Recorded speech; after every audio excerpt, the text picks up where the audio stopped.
Не болды, айтсайшы енді. Я ажырасам. Не? Сен серіктілер миллион келіп алады ауылдан. Не образование жоқ, жұмыс іздеп. Сенің балаңа әке керек, ал саған күйеу керек. Тоқта! Ильясты психологқа апарып көрсеткеніңіз дұрыс болады. Отбасындағы жағдайлар үшін балада депрессия болуы мүмкін. Жанар, что-то случилось?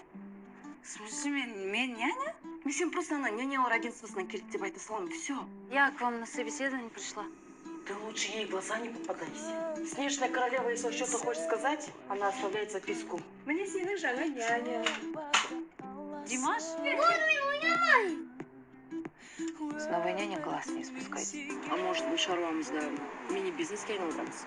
Қалай, сен нянялар тауып отырасың. Сіздің балаңыз бар ма? 2 балам бар. 10 жасар ұлым бар. А мен болсам клиенттермен сөйлесем. Мен Нұргүл, Жанар.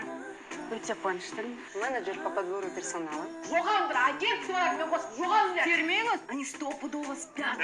Бұның достар! У меня будет общественный резонанс, ну и рекламу сделаю. Это же наш общий бизнес. Әлде мен саған керек емес болып қалдым ба?